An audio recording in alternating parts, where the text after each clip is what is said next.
Esteemed guests, we gather under the vast canopy of history to celebrate the extraordinary cartographic achievements of the medieval Turkish people, whose lands, stretching across the boundless steppes of modern Kazakhstan, served as the beating heart of the Silk Road in the 11th century. During this era, cartography was not merely a science, but a vital art form, blending the nomadic wisdom of the Turkish tribes with the scholarly rigor of the Islamic Golden Age. Maps, whether etched in the minds of seasoned travelers or drawn on delicate parchment, captured the intricate web of trade roads, oasis rivers, and mountains passes that defined Central Asia. These geographic masterpieces guided caravans through deserts and over steppes, ensuring the flow of goods, ideas, and cultures between East and West. The Turkish peoples, with their intimate knowledge of the land, contributed to a cartographic tradition that revealed the works of settled empires, sharing their insights with Arab and Persian geographers who shaped global understanding. At the forefront of this legacy stands Mahmud al-Qashqari, a scholar of unparalleled vision from the city of Qashqar. In the early 1070s, he crafted the first world map from a Central Asian perspective, including in his monumental Divan Lukhat al-Turk 1072-74. This round, vibrantly colored map, centered on the Turkish capital of Balasagun, depicted cities, settlements, rivers, mountains, and deserts with astonishing accuracy, reflecting the geographic mastery of the Karahanid Turks. Preserved today in the Istanbul's National Library, Al-Qashqari's map was a beacon of knowledge, guiding merchants and envoys while enriching Islamic cartography. His work influenced later geographers, including those who contributed to Al-Idrisi's Tabula Rogeriana. By mapping the world from the heart of Turkestan, Al-Qashqari and his contemporaries wove the Turkish lands into the global tapestry of exploration. Let us honor their legacy, which charted paths across continents and connected civilizations. Honored audience, we stand in reverence of the mathematical brilliance that illuminated the Turkic world during the 9th and 10th centuries, a golden epoch when the lands of modern Kazakhstan and Central Asia were cradles of intellectual discovery. In this period, mathematics was a cornerstone of the Islamic Golden Age, flourishing in vibrant cities like Bukhara, Samarkand, and Farah. Scholars embraced Indian numerals, which we now call Arabic numerals, and advanced the fields of algebra, geometry, and trigonometry. These developments were not abstract pursuits but practical tools, applied to astronomy for calculating planetary orbits, to architecture for designing soaring domes, and to trade for managing the bustling markets of the Silk Road. Mathematical treatises, often translated from Greek and Indian sources, were refined and expanded, fostering a culture of precision and innovation that resonated across the Islamic world and beyond. Among the luminaries of this era was Al-Farabi, a polymath born around 870 in Farah, in what is now Kazakhstan, known as the second teacher after Aristotle. Al-Farabi classified mathematics as a fundamental science encompassing arithmetic, geometry, optics, astronomy, music, mechanics, and weights.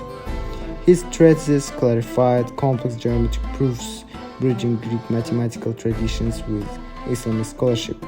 Working in Baghdad and later in Turkic cities, he influenced the development of algebraic techniques and the mathematical underpinning of observatories. Al-Farabi's work, alongside the thriving mathematical culture of the Turkic world, supported the construction of grand mosques and navigation of trade routes. His legacy is a testament to the intellectual vibrancy of our ancestors, whose calculations laid the groundwork for modern science. Let us celebrate the mathematicians whose numbers unlock the secrets of the universe and build bridges to the future. Speech on mythology.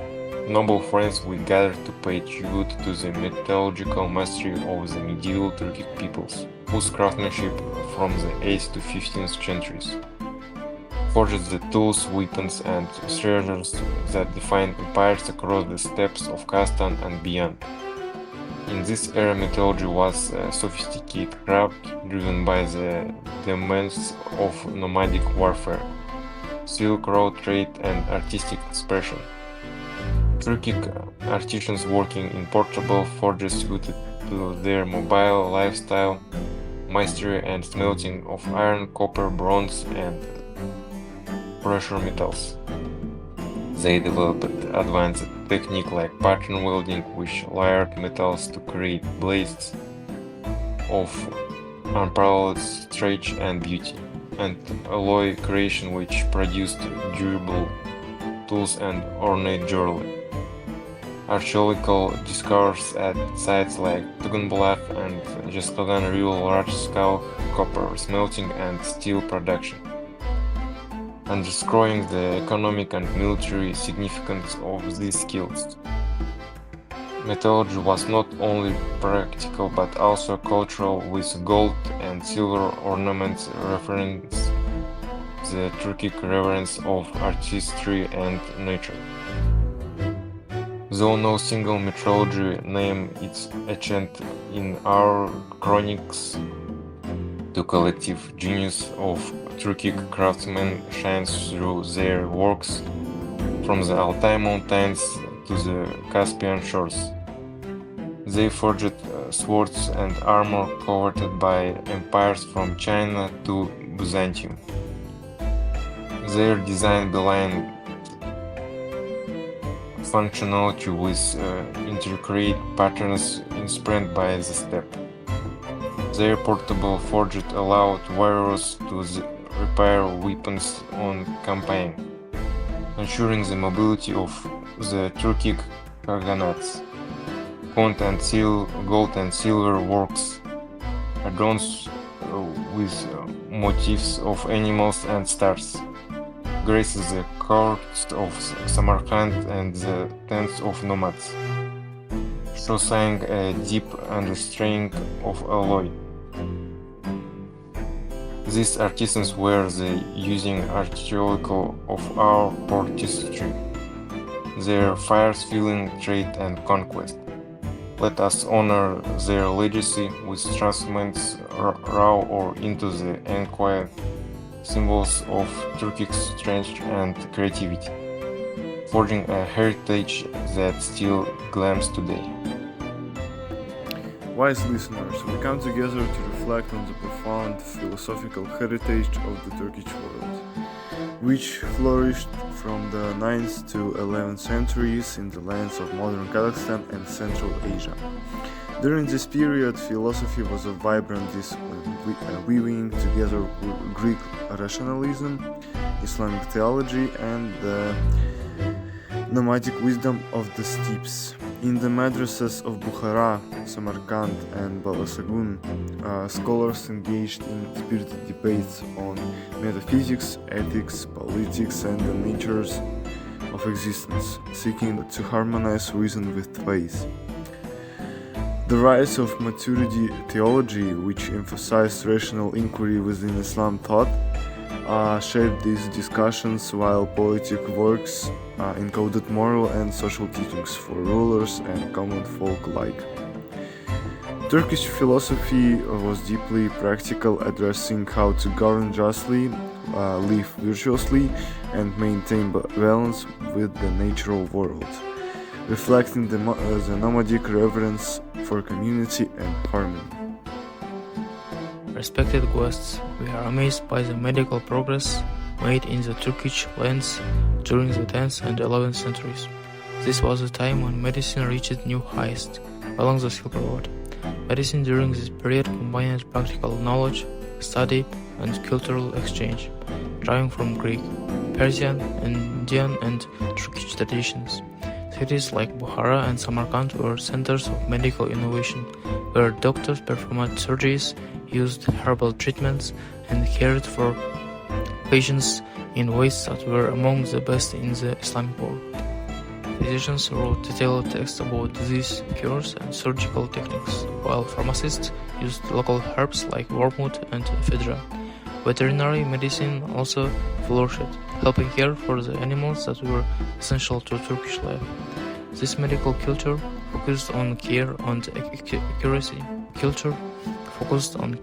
accuracy. Spread from battlefield tents to city clinics, ensuring the health of both people and animals. At the heart of this tradition is Ibn Sina, known as Avicenna, who was born near Bukhara in 980. His famous book, The Canon of Medicine, was a 5-volume guide that brought together centuries of medical knowledge. It covered anatomy, medicine, treatments, and surgeries. Translated into Latin, it became an important medical text in Europe and Asia until 17th century, earning Ibn Sina the title Father of Modern Medicine. His ideas such as treating kidney stones and his organized approach to diagnosis were part of the Turkic medical system, from hospitals along the Silk Road to universities around the world. Ibn Sina's work saved many lives and represented the healing spirit of our ancestors. Let us honor him and the medical tradition he helped shape, which healed both bodies and minds across different civilizations. Stargazers and scholars together released a celestial dome to celebrate the astronomical triumph of the Turkic world, which spanned the 9th to 15th centuries in the lands of Kazakhstan and Central Asia. During this period, astronomy was a revered science, blending mathematical precision with philosophical wonder. Observatories in Samarkand and Bukhara mapped the heavens with unparalleled accuracy, refining Ptolemy's geocentric models and developing tools like astrolabes and quadrants. Scholars advanced spherical trigonometry, calculated eclipse timings, and measured celestial distances, aiding navigation, prayer times, and agricultural planning. The Silk Road facilitated exchanges with Chinese, Indian, and Persian astronomers, enriching Turkic cosmology. Astronomy was not only practical but also spiritual, inspiring reflections on humanity's places in the cosmos and the divine order of the universe. 3 luminaries shine in this legacy: Ulugh-Beg, Al-Farabi, and Al-Biruni. In the 15th century, Ulugh-Beg, a Timurid ruler in Samarkand, built one of the world's greatest observatories, producing the Zij-i-Sultai, a star catalogue of over 1,000 stars that surpassed European efforts. In the 9th-10th centuries, Al-Farabi from Farab wrote commentaries on Ptolemy's Almagest, integrating astronomy into his philosophical framework and shaping Islamic cosmology. In the 10th-11th centuries, Al-Biruni, active in Turkic lands, measured the Earth radius with 99.5% accuracy and calculated longitude differences using eclipse observation, advancing practical astronomy. Their work, from the steppes to Samarkand observatories, elevated Turkic science to global prominence. Let us salute these stargazers whose vision brought the heavens within our grasp and inspired awe across generations.